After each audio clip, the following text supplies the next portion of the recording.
Warhammer, el fin de los tiempos. Libro 3. La maldición de Khaine, por Gav Thorf.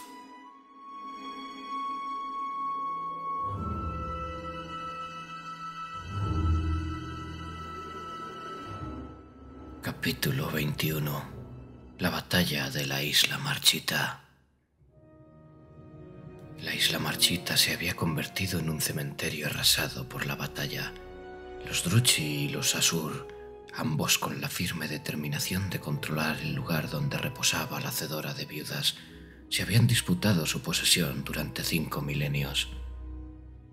Los muertos jamás habían descansado en paz en su suelo, ni siquiera antes del conjuro de Nagash, pues Khaine se apoderaba de sus espíritus y les negaba el descanso eterno en Mirai. El viento mágico que los había sustentado había cesado con el regreso del gran nigromante, y ahora esos muertos guardaban silencio. Los huesos que se habían acumulado durante 5000 años yacían hundidos hasta las rodillas en algunas partes, mientras que los cadáveres todavía frescos de las escaramuzas de los últimos años se amontonaban unos sobre otros. La sangre de los que ahora entregaba la vida por el dominio del templo salpicaba los esqueletos, y grande debía haber sido el alborozo de Khaine por la carnicería que estaba produciéndose para negarles el regreso al mundo. Los elfos avanzaban a trompicones por las pilas de cadáveres, y bajo sus pies crujían costillas, mientras las hidras y los grifos partían vértebras y trituraban cráneos. Compañías enteras de lanceros colisionaban hundidos en sangre y carne putrefacta. La lluvia carmesí que se descargaba en las nubes negras hacía la escena aún más truculenta, si cabe. El deseo y la desesperación pugnaban con la misma determinación en el corazón de Malekith, quien luchaba con fervor y una fuerza que no había poseído en mucho tiempo. No había visto un espectáculo igual desde las batallas de su primera guerra por Ulthuan, y esta vez la balanza de la historia estaba inclinándose a su favor. Si salía vencedor en este día, toda Ulthuan sería suya, como debería haber sido muchos siglos antes. Los caballeros de Tor Gabel no eran rivales para él. Urizain era una mancha borrosa en su mano que tajaba y cortaba, cercenaba alas de grifo y cabezas de príncipe con el mismo desenfreno. Malekith confiaba en la protección de su armadura oscura, como una noche sin luna, mientras su piel de hierro absorbía los golpes del acero bendecido de los príncipes de Ibres. Los encantamientos de protección engullían los proyectiles y las llamas de los encantamientos de los saferianos. Serafon estaba poseída por el mismo frenesí que su amo, y sus garras y colmillos dejaban un rastro de cuerpos destrozados y sangrientos mientras surcaba el cielo como un rayo negro. A su espalda, el resto de los dragones negros cargaban contra los arqueros y las catapultas emplazadas en las pedregosas inmediaciones del templo de Khaine y abrían sangrientas brechas en las filas del ejército de Ibres. Mientras la hoja de Malekith rebanaba carne y huesos, su magia consumía enemigos en igual número mediante rayos oscuros y llamas que carbonizaban órganos. Las armaduras se fundían al recibir el impacto de los proyectiles de magia oscura que salían de las yemas de sus dedos, y los caballeros de Ibres chillaban agonizando hasta que la mente de Malekith les desgarraba las entrañas y les pulverizaba los huesos. Los pegasos caían del cielo como insectos aplastados de un manotazo, con el corazón parado por un simple gesto del rey brujo, y sus jinetes se precipitaban a una muerte segura, profiriendo gritos agónicos que se perdían en el fragor del ejército que combatía debajo. Un escuadrón de escoltas celestes con los colores del Ócer, tiradas por grandes águilas, se lanzó en picado hacia Malekith con las lanzas de los jinetes relumbrantes de magia. Serafón embistió las cuadrigas voladoras y una de sus alas erizadas rajó las tripas de una de las águilas mientras cerraba las fauces alrededor del cuello de otra. Malekith se encontró rodeado por una miríada de garras y moarras que salían rebotadas de su armadura y con la visión colmada de plumas y picos. Urizain abrió en canal a otra de las aves, desde el ojo hasta la cola, mientras una deslumbrante llama negra calcinaba el carro del que tiraba. El resto de las escoltas celestes se batieron rápidamente en retirada, perseguidos por el vengativo rey brujo y espoleados por los rugidos de Serafón. Malekith reunió los vientos de la magia para formar una tormenta de poder alrededor de la espada enarbolada. La ausencia del desaparecido viento de Sish en el encantamiento le produjo una sensación extraña, a pesar de que ese hecho no disminuía un ápice el poder de su hechicería. Apuntó a la escolta celeste del Ócer más cercana y le arrojó el conjuro, pero en cuanto la bola de fuego abandonó su mano, se evaporó convertida en humo que el viento dispersó. Contrariado, Malekith sacudió una mano para lanzar rayos de poder en dirección a la víctima que se le había metido entre ceja y ceja, pero las yemas de sus dedos simplemente chisporrotearon inofensivamente. El rey brujo percibió el estrangulamiento de los vientos de la magia que había truncado su hechizo, olvidó a los grifos y las escoltas celestes e hizo descender a Serafón en busca del elfo que había osado poner prueba sus poderes mágicos contra los de Malekith. Sobrevoló los ejércitos enfrentados a una altura que lo mantenía a salvo de las flechas, hasta que avistó a su presa en la ladera de una colina, al oeste. La elfa que lo retaba era una joven princesa, cuyos rasgos le resultaban familiares, si bien no conseguía recordar dónde la había visto. Más reconocible le resultó, sin embargo, la jaula de energía mágica que la rodeaba y que surgía de un amuleto que llevaba colgado del cuello. Mientras descendía hacia ella, el rey brujo creyó distinguir en los vientos el susurro de unas voces roncas, muertas, pronunciando conjuros para contrarrestar su hechicería, recubiertos con la escarcha plateada de la magia de Saferi. La princesa de Ibrés estaba tan absorta en la elaboración de sus encantamientos que no se percató de la mole negra que se precipitaba hacia ella. Malekith advirtió su estremecimiento de angustia y al mismo tiempo percibió unas vibraciones en los vientos de la magia, un flujo de congoja que surgió de la mente de la princesa, un momento de fractura. Ese estupor hizo añicos el contrahechizo que estaba elaborando. La princesa alzó la cabeza y vio el cuerpo de Serafón que se le echaba encima, y su rostro adquirió una expresión de pavor. Malekith se echó a reír ante los intentos desesperados de la elfa para impedir que le robaran los vientos de la magia, pero el rey brujo le arrebató las arremolinadas corrientes de energía como si le quitara un caramelo a un niño. Malekith decidió castigar la afrenta de resistirse a él borrándola de la faz de la tierra con magia, pero no había tenido en cuenta la velocidad del descenso de Serafón. Las dos garras de la dragona negra se hundieron como lanzas en la princesa cuando la bestia planeó a ras de suelo de la ladera y se la llevó volando. Serafón plegó los monstruosos dedos y partió por la mitad a la doncella, cuyas entrañas se desparramaron por el aire y con una estrepitosa batida de las alas que provocó unas corrientes de aire que derribaron a los guerreros de Ibrés que había debajo. La dragona remontó el vuelo al tiempo que se metía hábilmente en la boca las dos mitades del cadáver de la princesa. Malekith ya estaba a punto de ordenar a la dragona que atacara de nuevo, esta vez a un príncipe que estaba organizando un regimiento de lanceros para atacar a la Guardia Negra de Khura'in, cuando un coro de cuernos desgarró el aire.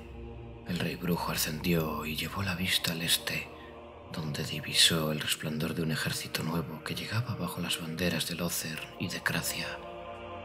A la cabeza de la hueste, sentada horcajada sobre un corcel blanquísimo y más grande de lo normal, marchaba una figura recubierta con una armadura de deslumbrante oro, con la espada encendida con llamas de color ámbar, apuntando al cielo. El así llamado dragón de Kozik. Bienvenido a tu batalla final, príncipe Tyrion. Malekith se disponía a dirigir a Serafón hacia la columna de Tyrion cuando percibió un resplandor en los vientos de la magia. Era como si hubiera alguien sentado detrás de él, en su misma silla trono. Entonces oyó la voz calma de Teclis. «La hacedora de viudas, Malekith. Protege el templo a toda costa. Nos encontraremos dentro. El espíritu del mago desapareció al momento, y Malekith se planteó hacer caso omiso de su entrometido consejo. Solo tenía que esperar a Tyrion con Urizain, y la batalla concluiría instantáneamente, y el templo de Cain estaría a salvo. Todos los elfos sabrían que su rey legítimo había regresado. Cuando ya había decidido lanzarse con Seraphon para asestar el ataque definitivo, le asaltó otro pensamiento cuyo origen no supo identificar. Fue un momento de revelación que le produjo un escalofrío en el cuerpo devastado por el fuego. Si se enfrentaba con Tyrion, moriría. De repente le parecía una certeza tan sólida como el mundo, como que el sol sale todos los días. Durante la fracción de segundo que duró ese pensamiento en su cabeza, estuvo tan seguro de ello como de que estaba predestinado a ser rey. Pero fue suficiente para que se decidiera a tomarse un momento para reflexionar. Casi de inmediato sospechó que debía tratarse de un truco de Teclis, un encantamiento que el mago había depositado en su cabeza cuando se había puesto en contacto con él. La ira volvió a crecer en su interior, pero no con la rapidez suficiente para dejar atrás la razón. El orgullo a menudo había sido la perdición de Malekith. Se había percatado de esa debilidad cuando se había visto obligado a huir de la llanura de Finuval a través del reino del caos. Durante la temporada que había pasado vagando eternamente como un ser incorpóreo, no había tenido más remedio que reconocer que la mayor responsable de sus fracasos era su arrogancia. Juró no volver a dejarse llevar por la ira ni permitir que el orgullo guiara sus pasos. Este era el momento en el que se ponía a prueba ese juramento. Morathi creía que Tyrion era la reencarnación de Aenarion, y ya fuera cierta o errónea esa creencia, el príncipe era un guerrero fabuloso que había perfeccionado su destreza en incontables batallas y cuyo carácter se había curtido combatiendo contra la última incursión de los demonios. Aenarion había vencido empuñando la hacedora de viudas, y Tyrion lo había hecho sin ella, pues había renunciado a blandir la letal hoja de Cain hasta la intervención de Morathi. No había necesidad alguna de que Malekith se enfrentara aún con su enemigo. Un ejército entero se interponía entre Tyrion y su objetivo, y si resultaba ser suficiente, si el dragón de Kotyk era capaz de superar a miles de guerreros y a una docena de capitanes y príncipes Nagarothi, Malekith estaría cerca para acabar el trabajo. Al final, si no le quedaba otra opción, blandiría a la hacedora de viudas y asesinaría al heredero de Aenarion para poner fin a la maldición por otros medios. Malekith encontró en ese plan un bálsamo para la ira que le provocaba la oposición de Tyrion, que se sentía como un insulto.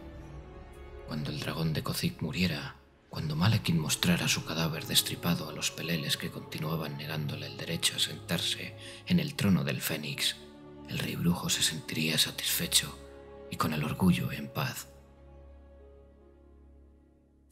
Hizo girar a Seraphon y se dirigió al templo de Cain. Una compañía de elfos todavía custodiaba el santuario rodeado de megalitos, pertrechados de lanzas y arcos cargados. Un ejército entero no era rival para el tándem que formaban Seraphon y el rey brujo, así que un par de centenares de soldados serían poco más que un pasatiempo para Malekith y su dragona negra. Seraphon se lanzó en picado y fue ganando velocidad a medida que se acercaba a las piedras negras del templo.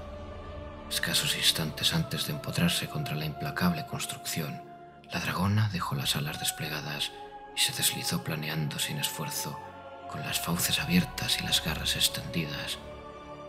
Malekith se inclinó hacia la derecha con Urizain en disposición de atacar, mientras los vientos de la magia se agitaban bajo su control. De repente apareció un destello en el hombro izquierdo de Malekith y su montura soltó un ensordecedor chillido de dolor. El depredador de los cielos más majestuoso y poderoso se convirtió en una masa estridente de escamas voladoras y sangre, con el ala triturada por alguna clase de proyectil disparado desde el suelo. Malekith apenas pudo atisbar una figura encapuchada y envuelta en una capa merodeando en las sombras del templo. Ali Zanar, con el arco lunar en la mano, antes de que el descenso de Seraphon se convirtiera en una caída frenética en la que el cielo y suelo giraban juntos. Dragón y jinete rodaron por una ladera sembrada de huesos, levantando una estela de fragmentos óseos de color marfil. Malekith se aferró a las cadenas del dragón mientras seguía dando vueltas imparablemente y su armadura golpeaba una piedra tras otra, con el estrépito de los impactos del yelmo resonando en los oídos. Al cabo, se le escaparon de las manos las riendas de Seraphon y cayó bajo la mole de la dragona. Solo la armadura negra evitó que sus pulmones se exhalaran por última vez. Por fin se detuvieron. Sobre un pringoso montículo embadurnado de sangre, al pie de la colina sobre la que se alzaba el templo, Malekith yacía en el suelo boca arriba y aturdido, con las piernas aplastadas por el peso de Seraphon y la vista fija en el turbulento cielo. Le pareció oír la voz de su madre, una sola palabra gritada a él, pero la voz le llegaba arrastrada por los vientos de la magia y supo que era una orden lo que oía. Oyó otras voces más cercanas, los defensores del templo, con las lanzas caladas y las cuerdas de las ballestas tensadas, rodeaban al monstruo y su jinete, derribados y estrechaban el círculo en torno a ellos. La visión de Malekith se pobló de estrellas titilantes, de resplandores dolorosos.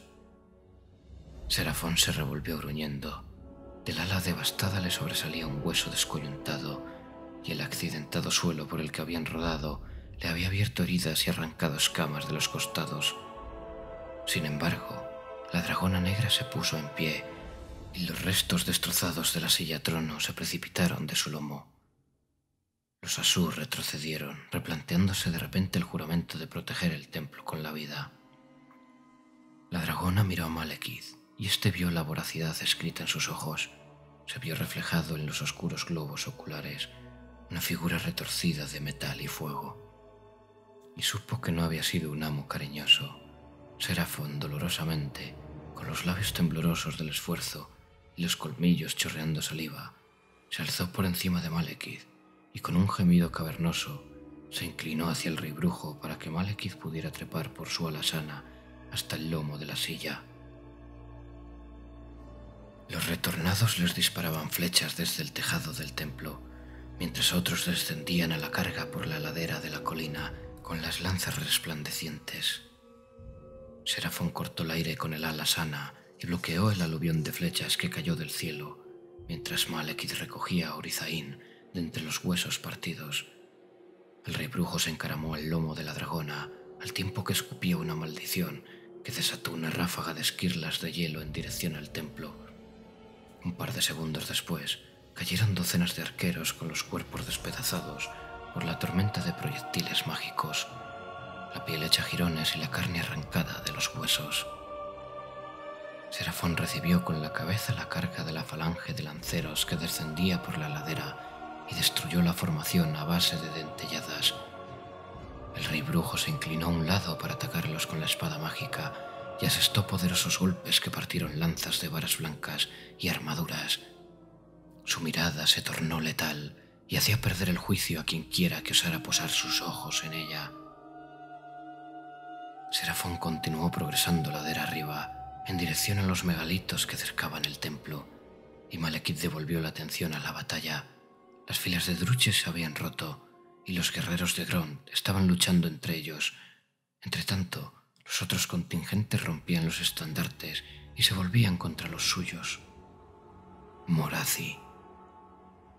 La solitaria palabra que había oído había sido la señal para los que aún seguían se despojaran del disfraz de lealtad a Malekith. La Guardia Negra permaneció en el centro del ataque, pero los flancos estaban cediendo, ya que los lanzas siniestras se habían vuelto contra los artilleros de los lanzavirotes. Los espadas marchitadoras luchaban entre ellos, y las hechiceras dirigían sus conjuros contra los regimientos de saetas oscuras que aún eran leales al rey brujo. El combate estaba degenerando en anarquía, pero no había tiempo para preocuparse por la batalla principal. Malekith vio una mancha blanca y dorada que se abría paso a través de esas caóticas líneas en dirección al templo de Cain. Era Tyrion, a la cabeza de la carga. El dragón de Kozik se había adelantado a la vanguardia de su ejército y caballeros. Leones blancos y milicianos seguían su estela luchando. El rey brujo divisó un fénix que ardía con fuego blanco, surcando el cielo directamente hacia él. Tenía a Lizanar al alcance de la mano. Sus enemigos aumentaban y el tiempo se agotaba. Serafón, arrastrando el ala herida como una nave que hubiera perdido el mástil, condujo a su señor hasta la cima de la colina del templo, amontonando por el camino cadáveres envenenados y mutilados. Nada más coronar la colina, los ojos de Malekith se posaron en las piedras negras del altar. Allí, donde la matadiose se le había aparecido como un cetro, como el símbolo que le permitiría destruir el mundo con la raza de los elfos como arma. Ahora había una lanza con la moarra de relumbrante color carmesí y la vara de hueso, suplicándole entre sollozos que tomara el obsequio del dios del asesinato que le correspondía por derecho. El último defensor del templo, que exhibía el penacho del capitán, surgió de entre los despojos mutilados de sus guerreros y se plantó entre el rey brujo y su monstruosa montura, lo que arrancó a Malekith del trance en el que lo había sumido la fascinación que le despertaba el arma. El otro elfo alzó la espada y apuntó al pecho de Serafón. Le corría un reguero de sangre desde una herida en la mejilla, pero a Malekith le llamó la atención la determinación desafiante que había en sus ojos. Estoy impresionado. Tu compañía ha muerto valientemente. También lo harás tú.